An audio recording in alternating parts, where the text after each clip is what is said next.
Typically, smaller companies will calculate something called payback, and then more something that will actually consider time value money is something called discounted payback period.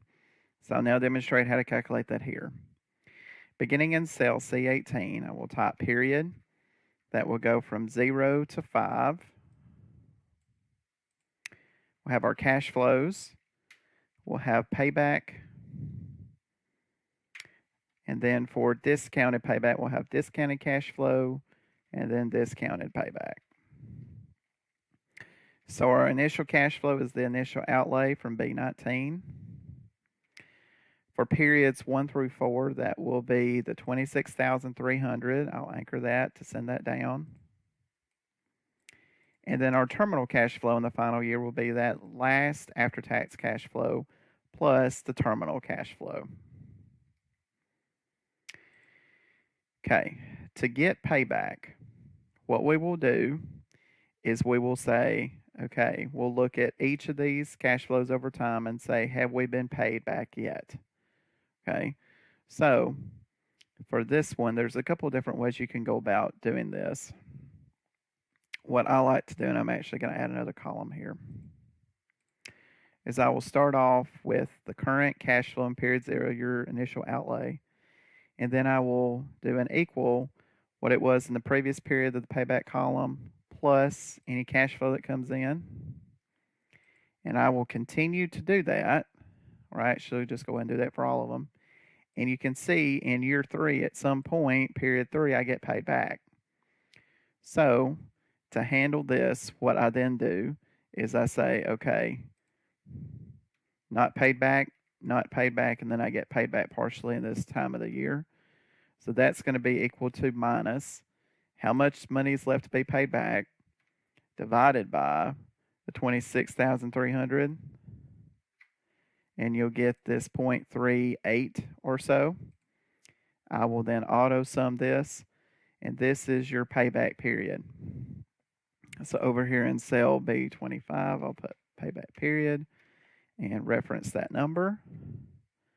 And to make it look a little better, I'll decrease the decimal. So it's 2.38 periods. So if your company had a rule that said you have to get paid back within 3 periods, you would accept the project. If it were 2 periods, you would reject the project. And what rule you use to decide that is up to the company. It's very discretionary. To do discounted payback, what we will do is something very similar, except now we're going to discount each cash flow.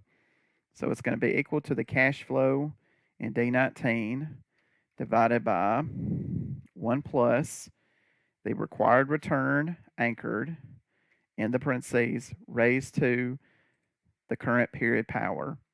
You could also use the present value function. So I'll now drag this down. So that's those are our cash flows. I'm going to use the same methodology that I did from payback. So I'm going to copy this down, or copy all these. And now, instead of you getting paid back in period 3, we get paid back in period 4.